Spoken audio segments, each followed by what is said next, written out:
Ao lembrar os 20 anos da chacina de 6 crianças e 2 jovens na Candelária, o Papa tocou o dedo numa ferida que está ligada a outro crime também marcante da história do Rio de Janeiro. Liga só, estava na Candelária, toda a agulha que quer. Chacina da Candelária e o sequestro do ônibus 174. 2 tragédias cariocas, um personagem em comum. Sandro do Nascimento, ainda menino de rua, sobreviveu ao massacre no centro do Rio. Já adulto, foi autor do crime transmitido ao vivo pela TV e parou o Brasil. Um show de violência, com 10 reféns na mira do revólver de Sandro por 5 horas. Vítima do sistema ou um bandido frio? Agora na Liga, o sequestro e o Brasil não esquece.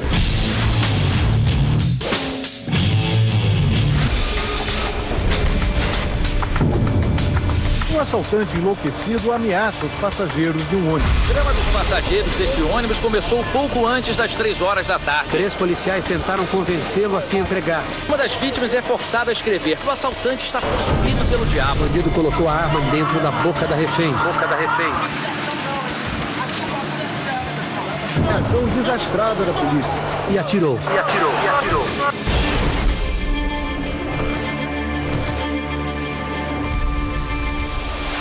Luana pegou o ônibus da linha 174 na porta da universidade em direção ao estágio, mas nunca chegou. Naquele dia, ela ficou sob a mira do revólver de Sandro por 4 horas e meia. Foi puxada pelos cabelos e se tornou uma das personagens de um crime dos mais marcantes da história do país.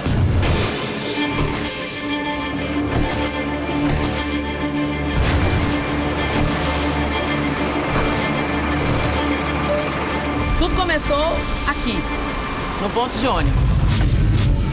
No momento em que eu decidi pegar um ônibus que eu não pegava todo dia, porque esse ônibus que eu pegava todo dia estava muito lotado. Em vez de pegar um 170, que é uma linha que ainda existe, eu peguei a antiga 174, que hoje é 158. Você pensou assim em algum momento, você podia ter pego a sua linha de sempre?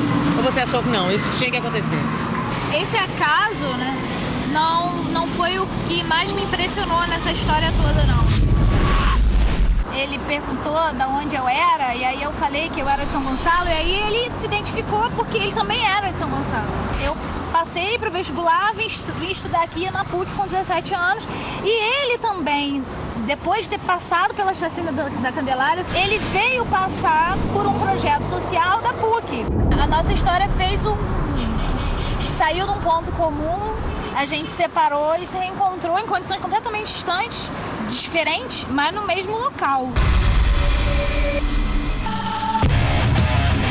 Como todo dia, por volta das 14 horas, José Fernandes sentou na sua cadeira, tirou as chaves do bolso e ligou o motor. O que ele não sabia é que a viagem que estava começando iria ser a pior da sua vida. O caminho que a gente vai fazer é exatamente o caminho que eu fiz aquele dia. Não é isso? Abre a central do Brasil. No dia do sequestro, quando aconteceu aquela tragédia, há quanto tempo o senhor trabalhava na empresa? Na linha 12 anos. Foi esse ponto aqui que o Sandro subiu? Foi, é aqui que subiu. Ele subiu pela porta da frente, pela porta de trás? Porta de trás. O pedestre que estava aí no ponto do ônibus fez sinal para mim que estava armado. Até aqui a viagem estava normal, tranquila, mas tudo mudou a partir da entrada do Sandro no ônibus e de um pedestre que saiu aqui desse ponto. E pelo jeito que ele falou, acho que ele deu um aviso por aqui, ó, toma cuidado, tem alguém armado aí. Aí a coisa mudou completamente e entrou por essa porta aqui, ó, certo? Ele ficou aqui atrás. Não, ele passou a roleta e veio, sentou atrás de mim. Atrás do senhor tinha uma pessoa armada sentada aqui nas suas costas. Exato. O que passou pela sua cabeça? O que passou pela minha cabeça é que eu pensei que ele ia esperar o ônibus encher para poder anunciar assalto, né? Como foi aquele momento que você percebeu que alguma coisa não estava normal? Alguém denunciou que tinha um homem armado dentro do ônibus, a polícia seguiu, né, o ônibus, se comunicou e eles pararam, interceptaram o ônibus lá na Rua Jardim Botânico, num lugar que não era ponto, né? A polícia já veio do lado do senhor, veio atrás. Atrás. E já veio dando sinal para parar. Fez sinal, mandou encostar. Eu gostei dele, daquele lugar. O Sandro falou o quê? Ele viu parar e já começou a ficar nervoso. O ônibus parou mais ou menos aqui, virado para lá. A porta de saída, né, da frente do ônibus estava virada para lá. Daqui a gente via exatamente aquela plaquinha ali o tempo todo. Rua Jardim Botânico. Rua Doutor Neves da Rocha e Rua Jardim Botânico. Os policiais pediram para ele descer, ele ficou com medo e aí pegou o primeiro refém.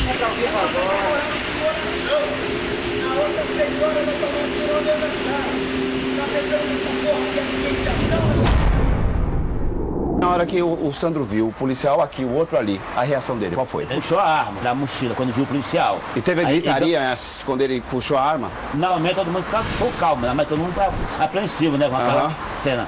Aí ele puxou a arma, pegou a senhora que estava no banco sentada, pelos cabelos, levou ela lá para trás. E na hora que ele puxou a mulher lá para trás, qual foi a sua reação? Não pensei muito tempo, saí pela janela. Fiz isso, né? A perna esquerda aqui lá fora, né?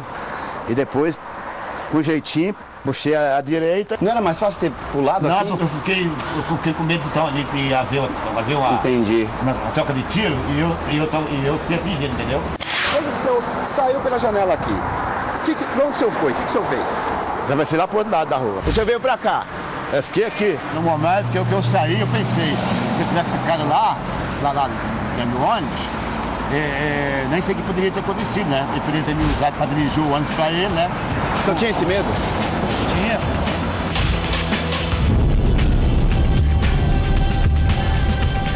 O motorista saiu, várias pessoas conseguiram sair.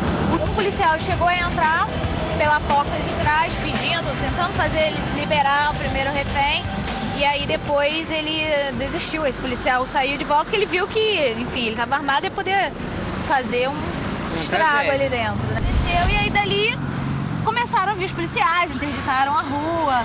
Os dois policiais militares interceptaram um ônibus da linha 174 a 350 metros de onde Sandro havia saído. 10 minutos depois, mais policiais chegaram ao local, bloqueando o trânsito e levantando um cerco no raio de 150 metros do ônibus, o que não impediu os jornalistas de se aproximarem para transmitir a tragédia ao vivo para todo o Brasil. O Brasil inteiro parou para acompanhar de perto o drama daqueles passageiros que estavam sendo mantidos reféns dentro do ônibus.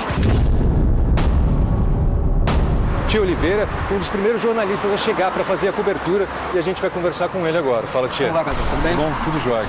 Diz pra gente como é que foi que você ficou sabendo da notícia do evento e foi escalado para cobrir aqui. Bom, eu estava na redação nesse dia por volta das 2 horas da tarde, 2h30, e aí a primeira notícia do sequestro veio através de uma câmera de trânsito transmitida ao vivo. Imediatamente, a chefia de reportagem deslocou várias equipes para cá e eu cheguei aqui na Rua Jardim Botânico com um cordão de isolamento já feito lá naquele sinal. 150 metros daqui, mais ou menos. Exatamente. Só que esse isolamento era muito mais para controle de trânsito do que para evitar que as pessoas chegassem perto do ônibus. Tanto é que eu consegui chegar aqui junto com o meu cinegrafista pelo meio da rua, tranquilamente, sem ser impedido por qualquer policial. E conforme eu fui vendo o ônibus, alguns policiais já estavam posicionados em algumas viaturas que estavam aqui espalhadas. E aí, para minha surpresa, assim que eu fui me aproximando do ônibus, eu escutei um tiro. E ele tinha atirado no para-brisa. Só muito tempo depois é que o batalhão especializado nesse tipo de ação, que é o Batalhão de Operações Especiais, o BOP, chegou para poder fazer todo aquele cerco da maneira mais adequada. Quando eles fizeram o cerco mais apertado, assim, o que aconteceu com você? Você teve acesso ainda ao ônibus? Qual foi a estratégia que você usou? Eu e o cinegrafista, a gente pulou esse muro, passamos para o outro lado e começamos a caminhar mais para lá. Por aqui tinha outras pessoas também, mais jornalistas? Tinha jornalistas, cinegrafistas, fotógrafos, os atiradores de elite já estavam posicionados. A visão que se tinha daqui era bastante privilegiada, até porque o Sandro estava de costas para eles, porque estava mais preocupado em narrar a situação para as câmeras de TV do que necessariamente com a preocupação com os policiais que poderiam atingi-lo no momento mais adequado.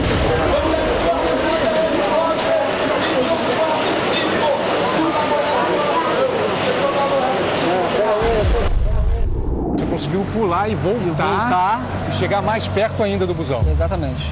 Ninguém parou você, ninguém interrompeu? Quem tentava avançar de lá para cá já não conseguia mais. Mas quem já estava aqui dentro também não saía. Nesse momento, o comandante do Batalhão de Operações Especiais da Polícia Militar tenta negociar com o assaltante. O momento é de muita tensão.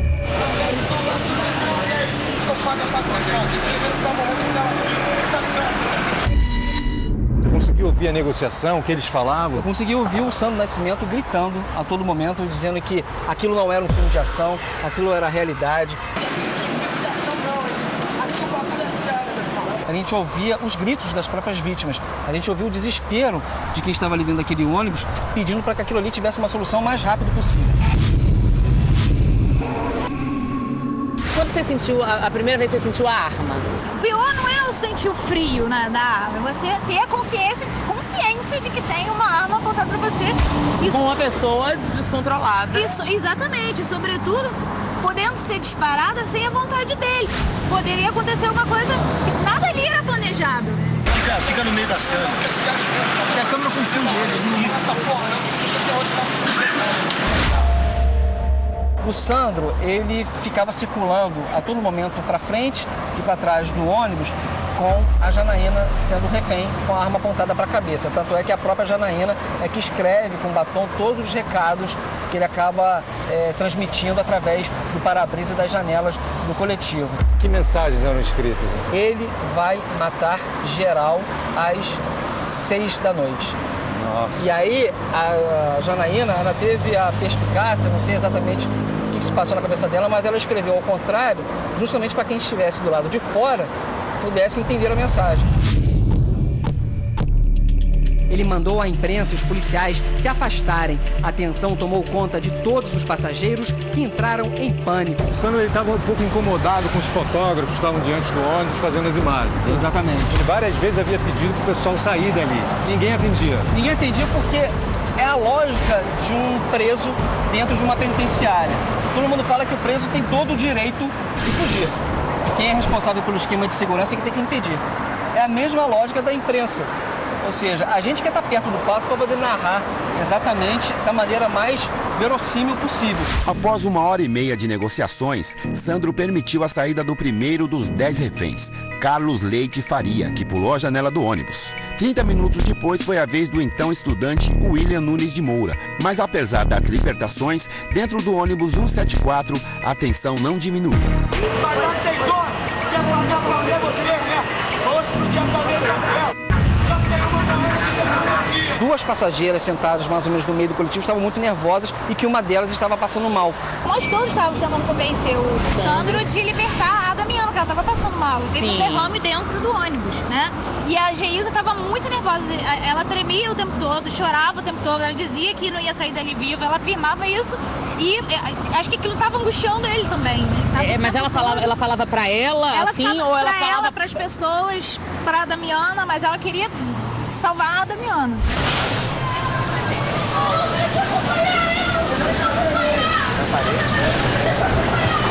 Como é que vocês convenceram ele? Tinha uma pessoa ali que não era só um louco violento sem razão, né? Tinha uma pessoa ali com uma carga emocional muito grande e falando de si o tempo todo.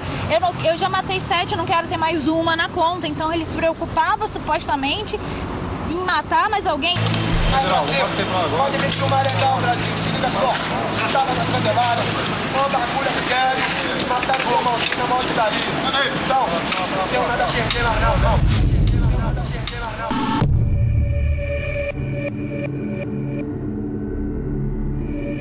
A vida do Sandro foi marcada por duas tragédias com elementos em comum. Ambas aconteceram no espaço público da cidade, a intervenção da polícia foi fortemente questionada e nas duas morreram inocentes. A principal diferença é que na primeira ele foi vítima e na segunda o assassino.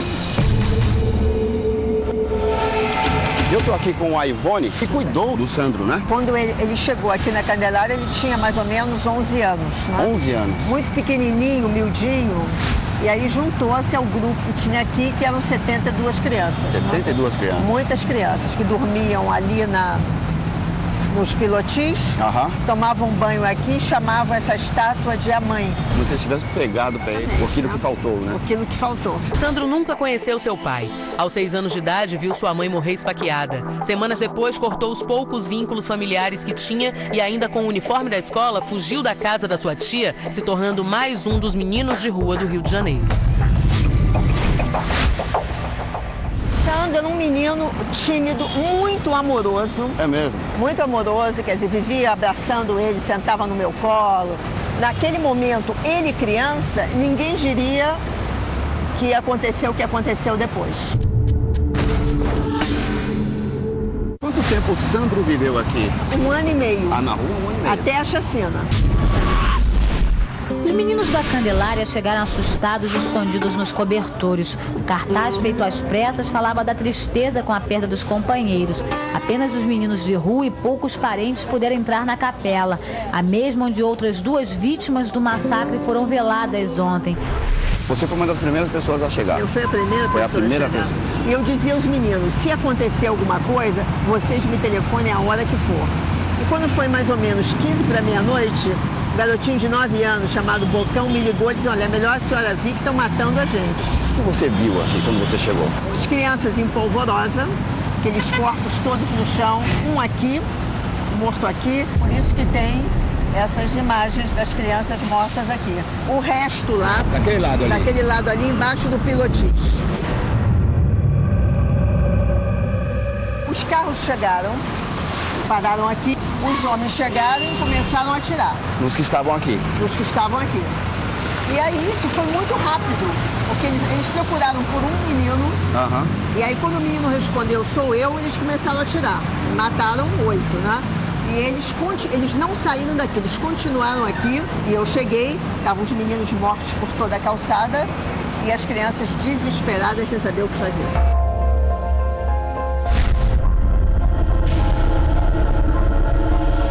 Então, eu agrupei as crianças à minha volta. O Sandro estava no meio dessa turma? Estava no meio dessa turma, lógico. Esse aqui era o Sandro. Esse era o Sandro? Esse era o Sandro.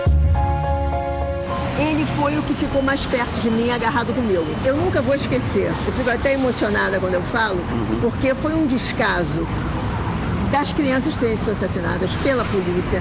Foi o descaso de deixar uma pessoa sozinha na rua, com 60 e poucos crianças, sem perguntar o que a gente ia fazer. Olha, foi uma sensação que eu tive dessa sociedade muito ruim. Eu andava na rua, as pessoas paravam perto de mim e me cuspiam. É mesmo? Porque eu protegia bandido, porque o que eu estava pensando da vida. E essas coisas que você passou com essas crianças, mudou a maneira como você trabalha? Não, continuo na minha linha de idealismo, dizendo que nenhuma criança pode ser abandonada nesse país. Eu vou morrer pensando isso. Se ele tivesse tido um apoio de alguma organização que tivesse naquele lugar que ele morava, com certeza o desfecho teria sido completamente outro. Essa área toda acabou sendo cercada por policiais que poderiam atingir o Sandro Nascimento caso existisse uma oportunidade. Agora, em determinado momento, a gente percebeu também que o Coronel Penteado, que era o comandante do Batalhão de Operações Especiais da PM, recebeu um telefonema. Não se sabe exatamente de quem. Alguém ligou e com certeza deve ter dado a ordem para não atirar, porque oportunidade foi o que não faltou. 4 horas, em vários momentos, o Sandro Nascimento se distanciava das vítimas. E ele virava um alvo fácil. Ana assumiu o papel de negociadora. Ela distribuiu água aos outros reféns, acalmou os mais nervosos e manteve o controle. Você elaborava um discurso para não desagradá-lo, para não irritá-lo, para acalmá-lo? Qual era a sua intenção quando você conversava? Eu tentava fazer com que ele confiasse em mim. A ideia era essa, que eu pudesse também transmitir confiança. Por exemplo, teve um momento em que eu falei que eu estava apertada para ir ao banheiro. Falei que ele fazia xixi. A expressão foi essa. Ele falou assim, pode ir lá na porta, vai fazer. Eu olhei para ele e falei, mas como é que você sabe que eu não vou sair? Você falou isso? Falei. Aí ele falou, eu sei que você não vai sair. Então ele também me manipulou em alguns momentos e eu manipulei. Porque você poderia ir lá fazer xixi, abrir a porta e sair. A ação era perfeita para sua fuga. Completamente viável, entendeu? Você pensou em algum momento? Pensei, olhei várias vezes pela janela. Claro que acho que qualquer um naquela condição de cometido aquilo ali, você tentaria escapar de alguma forma. E por que você não saiu? Primeiro que eu achei que poderia não dar certo, poderia pular, ficar agarrada, não conseguir, e aí gerar alguma coisa pior. E eu também não tinha coragem de sair e deixar as pessoas... É como se eu tivesse uma certa responsabilidade pelas pessoas, entendeu? Num determinado momento, eu disse, olha, vocês não estão acreditando? Então tá, então ela vai morrer. Eu vou contar até 100 e vou atirar.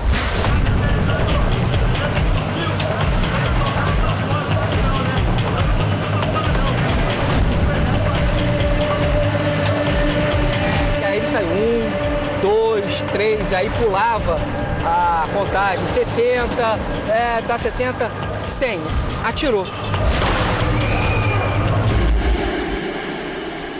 E aí é claro que todo mundo que estava aqui em volta se deu conta de que na verdade aquilo ali não era uma brincadeira.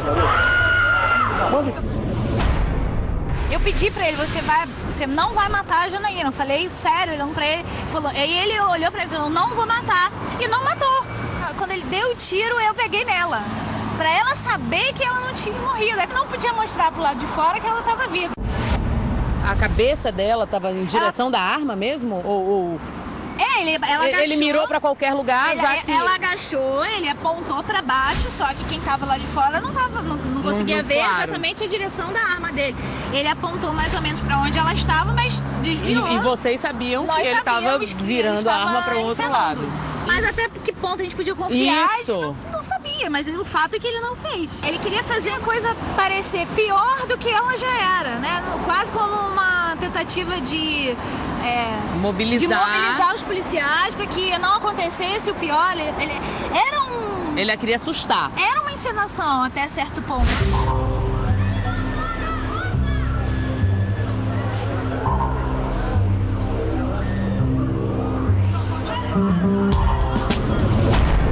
Ele mandava vocês dizerem alguma coisa, fazerem alguma coisa para ajudar nessa dramatização, no que ele pretendia? Mandava chorar, mandava gritar, mandava aquilo, fazia parecer pior do que já era. Você fez o que dessas coisas que ele mandou? Chorei, gritei, precisava mandar, mas ele mandou. Ele era a intenção dele fazer parecer pior. Muito, muito terrível. A todo momento ele também estava transitando entre o real e a ficção também, né? Ele também sabia aproveitar muito bem todo o circo que tinha sido montado. Pois é, porque essa encenação deixou muito claro que, na verdade, ele não queria, de fato, assassinar aquelas vítimas. Ele já tinha libertado um estudante, já tinha libertado um pedreiro, já tinha deixado a Damiana descer do ônibus, e aí depois acabou se descobrindo que ele fez aquela encenação para poder pressionar os policiais a ter um desfecho. A impressão que se dá é que durante todo aquele tempo ele se viu com todas as câmeras apontadas para ele e ele virou protagonista, coisa que ele nunca tinha sido a vida inteira. Ele tinha sido sobrevivente da Candelária, tinha visto a própria mãe sendo degolada na infância e de um momento para outro ele era a estrela. Não de um filme de ação, como ele tinha dito, mas sim de um fato real, mas que na verdade ele acabou chamando a atenção, claro que da maneira mais trágica possível. Depois da chacina, né, como que foi a história do Sandro? Eu tive contato com ele até 1997. Depois disso, uns 6 meses antes do fato 174, ele me procurou lá na Maré, na minha escola, no Projeto Herê, e disse que ele tinha vontade de trabalhar, mas ele estava muito ruim, porque ele tinha tomado droga. O que eu podia fazer com ele? Ele estava aí? Olha, ele já estava um rapaz, não, um homem. Ele, muito deteriorado, ele me contou que ele tinha passado várias vezes por prisões, né? Celas de delegacia, ele me contou o que ele tinha sofrido nessas celas. Ele dizia pra mim, Tivone, você pode imaginar um lugar de 4x4, onde só cabem 15 e tinha 52? Senti que ele não era mais aquele garoto inocente que estava comigo na rua. Mudou alguma coisa. Que era um homem que já tinha passado por vários problemas e que tinha sido moldado por causa desses problemas. O Sandro, ele é o retrato do que se faz com crianças no Brasil. Crianças pobres.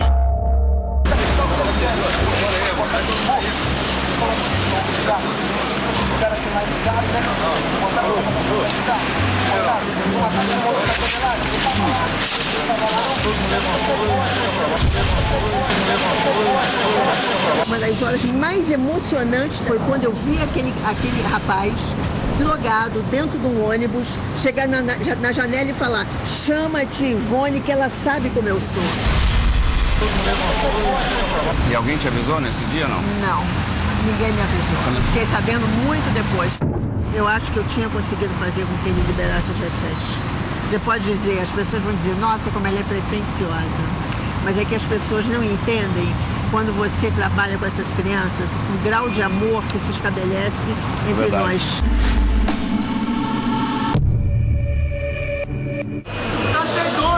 Tô com elas dentro do ônibus, hein? Vai morrer, ela é boa! Ele vai tirar na outra. Ele já matou uma, tô sabendo. Já tirou em um, vai tirar na outra agora. Fica aí, tá? O sequestro já durava mais de 4 horas, a luz começou a cair como está agora, anoitecendo, e a pressão foi aumentando. A pressão e o cansaço, né? Porque tanto os policiais quanto o próprio sequestrador já não aguentavam mais aquele tipo de situação e os reféns viam que a noite estava chegando e aquilo ali não tinha um desfecho. Até que, surpreendentemente, o Sandro decide descer do ônibus com a Geisa. Como é que ele resolve fazê-la de escudo? Ele já tinha feito lá atrás, num certo momento, fez Unidu, aquela brincadeira. Mas com a arma, Unidunité com a arma apontada. Pra quem? Entre mim e ela. Assim. Unidunité, Salamé, Minguei, e a escolhida foi você, fui eu. E aí ele olhou pra mim, eu falei, eu debrucei sobre o braço dele, assim como quase pedindo, né, pra ele. O braço que tava apontado. A arma. E aí ele não desistiu. E você pediu? Pediu pela sua vida? Pedi, não, por favor, eu falei não. E aí, em vez dele me pegar, que eu tava mais próxima dele, ele pegou a Geisa. Ela disse que tava com medo, que ela não acreditava, eu vou morrer, ela ficava o tempo todo com esse... Repetindo isso? Com essa agonia, né, essa angústia, assim, quase com certeza. Ela foi em silêncio, eu não sei se ela acreditou que dali ia acabar, que ela conseguiria, saindo do ônibus, iam pegar ela. Sinceramente, não sei o que se passou dentro dela. Como é que foi a descida do ônibus? Ele desce com a Geisa na frente, né, segurando a Geisa por aqui. Pelo pescoço? Com a arma, pela cintura, mais ou menos aqui, pelo peito, pela cintura. E a arma apontada aqui, no abdômen dela. Sim. E aí o policial sai de trás, da frente do ônibus, aliás. Quando ele percebe a chegada do policial, ele consegue colocar a Geisa entre ele e esse policial.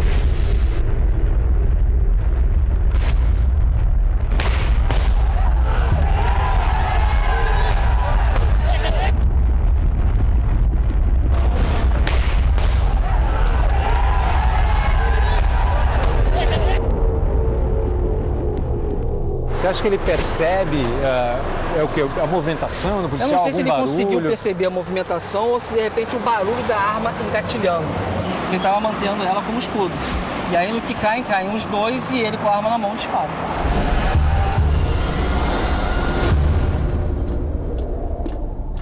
E aí a gente vê a perna da Geisa se levantando como num espasmo provocado pelo disparo.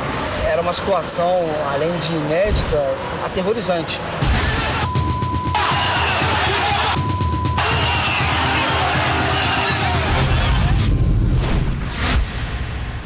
A ambulância do Corpo de Bombeiros estava mais ou menos ali pra frente. E aí eles conseguiram separar os dois, pegaram a Geisa já desacordada. Quando eles passaram com a Geisa no colo, dentro do ônibus nós perguntamos se estava tudo bem com ela. Eu não sei se eles mentiram. Ou se eles também não sabiam. Ou se eles não sabiam, mas disseram que estava tudo bem. E aí eles tentaram proteger o Sandro da multidão. Ele já foi agredido ali, na hora Já, pela multidão. Isso tudo foi muito rápido. Foi coisa de 10 segundos. E o Sandro foi levado pro camburão pelos policiais. Nesta imagem é possível ver o sequestrador Sandro do Nascimento entrando com vida dentro do carro da polícia. E aí, rapidamente, o Sandro Nascimento, que era o foco, acabou sendo colocado dentro do carro da polícia e toda a multidão também foi atrás. E aí o carro consegue se desvencilhar e sair pela rua Jardim Botânico. As investigações demonstraram que o oficial do BOPE, Marcelo dos Santos, acertou de raspão o queixo de Geísa. Foram os 3 tiros que Sandro deu nas costas da professora que causaram a morte dela antes de chegar ao hospital. Os peritos do Instituto Médico Legal confirmaram que Sandro foi morto por asfixia dentro do camburão. 2 anos depois, os 3 policiais militares acusados do assassinato de Sandro foram absolvidos por um júri popular. Logicamente, com uma pessoa armada, você nunca sabe o que vai acontecer. Mas o que aconteceu depois foi absolutamente incompetência da polícia.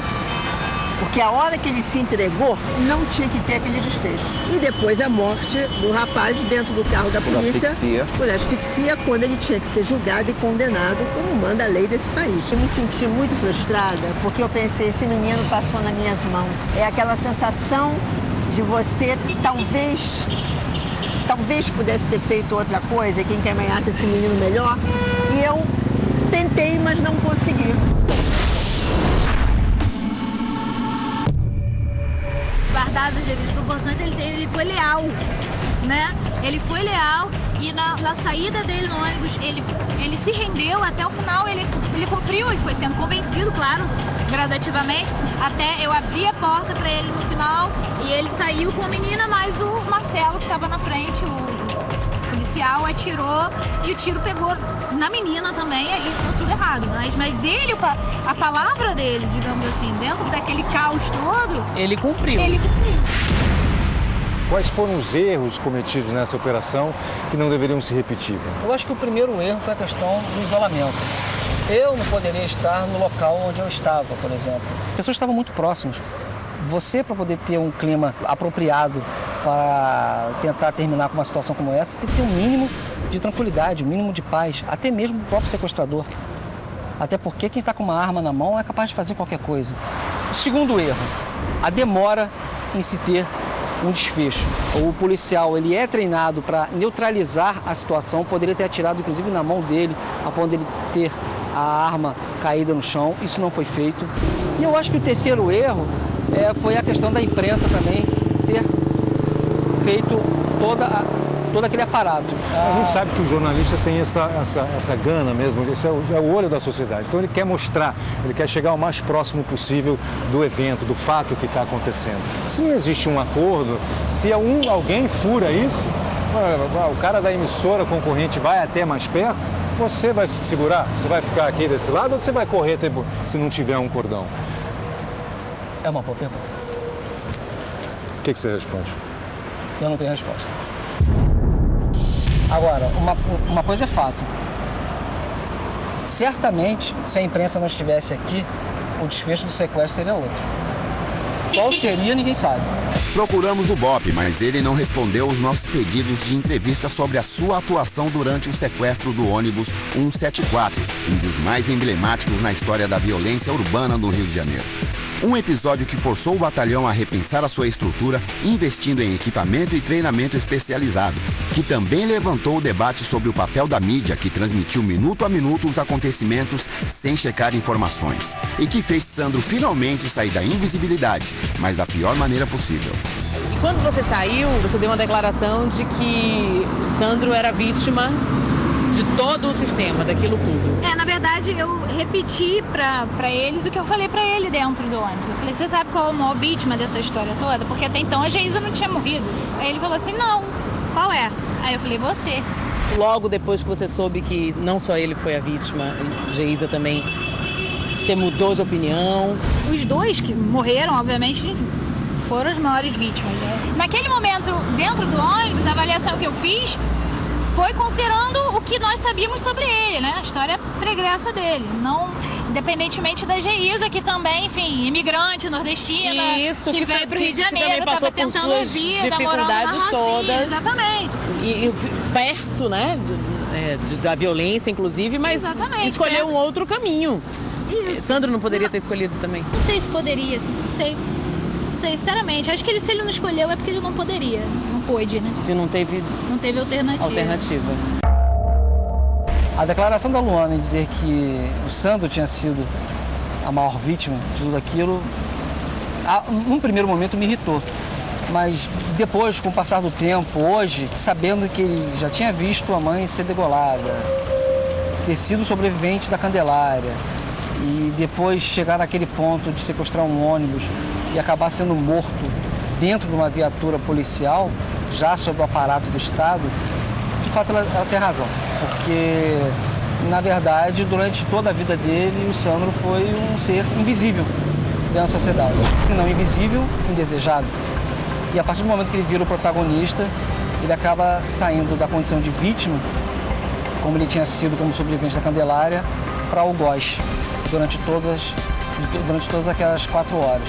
Assim como a Geisa pagou com a vida a questão de todo o despreparo das forças de segurança em relação a uma situação como aquela, o Sandro também acabou sendo também a vítima disso.